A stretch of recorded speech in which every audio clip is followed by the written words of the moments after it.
جیسا کہ آپ جانتے ہیں کہ رجب المرجب کا مہینہ ہے اور شعبان اور پھر رمضان المبارک جیسا عظمتوں والا مہینہ نہایت ہی قریب ہے۔ انسان کو رمضان المبارک کی رحمتیں، مغفرتیں، بخششیں حاصل کرنے کے لیے اپنے آپ کو تیار کرنا چاہیے۔ اور رمضان وہ مہینہ ہے جس میں نیک اعمال، ویسے تو پوری زندگی ان کی ضرورت ہے، اور جس نے لا الہ الا اللہ محمد الرسول اللہ کلمہ طیبہ پڑھ لیا اور ایمان قبول کر لیا، ایمان کے بعد اس کی کامیابی کے لیے اعمال صالحہ نہایت ضروری ہیں۔ ایمان کے بعد اللہ اور اس کے رسول صلی اللہ علیہ وسلم پر ایمان لانے کے بعد نیک اعمال اختیار کرنا یہ ہر مومن کے لیے لازمی اور ضروری ہے، اور اسی پر اس کا دار و مدار نجات کا ہے، اگر وہ چاہتا ہے کہ جہنم کی آگ سے فوراً بچ جائے۔ اور اگر ایمان ہوا اور اعمال صالحہ نہیں ہوئے، اللہ معاف فرمائے، اس کے بجائے اس کی زندگی میں بد اعمالیاں ہوئیں، تو یہ بھی خدشہ باقی ہے کہ اسے ایک معین مدت تک جہنم کی آگ میں جلنا پڑے، اللہ معاف فرمائے۔ اور وہ جہنم ایک ایسا مقام ہے جس کی ہولناکی، جس کے اندر موجود اللہ کے عذاب، جس کے اندر موجود اللہ کی ناراضگی کا آپ تصور بھی نہیں کر سکتے۔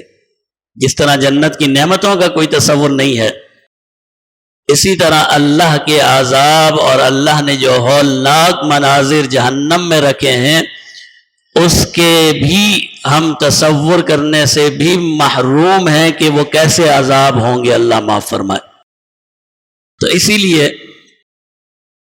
ایمان کے بعد عمل صالح ایک انسان کی سب سے بڑی ضرورت ہے، اور پھر رمضان المبارک تو ہے ہی اعمال صالحہ کا مرکز، جسے اللہ نے کئی حوالوں سے انسان کو ترغیب دی ہے کہ وہ نیک اعمال رمضان المبارک میں اختیار کرے۔ اللہ رب العزت نے قرآن میں جا بجا جنت میں جہاں پر ان مومن کے داخلے کا، جنت میں داخل ہونے کا ذکر کیا ہے، وہاں تقریباً ہر جگہ ایمان کے بعد عمل صالحہ کا تذکرہ ہے۔ ان الذین آمنوا وعملوا الصالحات کانت لہم جنات الفردوس نزلا، فرمایا جن لوگوں نے ایمان قبول کیا اور نیک اعمال کرتے رہے، پھر جنت ان کی مہمانداری کے لیے اللہ نے تیار کر رکھی ہے، پھر وہ جنت میں جائیں گے۔ اور جہاں پر بھی جہنم کا تذکرہ ہوا تو سب سے پہلا درجہ کفر، شرک کا ہے، اللہ معاف فرمائے، اور اللہ ہم سب کی حفاظت فرمائے۔ اس سے تو اللہ نے ہمیں محفوظ کر دیا، الحمدللہ، ایمان جیسی عظیم نعمت عطا فرما دی۔ اور کفر اور شرک کے بعد بد اعمالیوں کا بھی تذکرہ ہے۔ بھئی جہنمیوں سے سوال ہوگا، بھئی تم جہنم میں کیوں آئے؟ تو وہ اپنی بد اعمالیوں کا تذکرہ کریں گے، ہم یہ نہیں کرتے تھے، ہم یہ نہیں کرتے تھے۔ اللہ فرماتے ہیں ایک جگہ پہ قالوا لم نک من المصلین ولم نک نطعم المسکین، ان سے پوچھا جائے گا بھئی جہنم میں کیسے پہنچ گئے؟ تو کہیں گے لم نک من المصلین، ہم نماز نہیں پڑھا کرتے تھے، ہم نماز نہیں پڑھا کرتے تھے۔ ولم نک نطعم المسکین، مسکینوں کو کھانا نہیں کھلایا کرتے تھے۔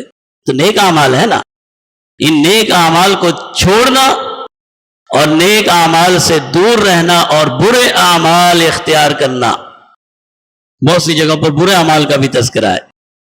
تو برے اعمال کو اختیار کرنا یہ انسان کے لیے ناکامی کا بھی سبب بن سکتا ہے، اگرچہ وہ شخص صاحب ایمان ہو، اگرچہ ایمان کی دولت اس کے پاس موجود ہو۔ تو اسی لیے ایمان کے ساتھ ساتھ اعمال صالحہ بھی ضروری ہیں۔ ah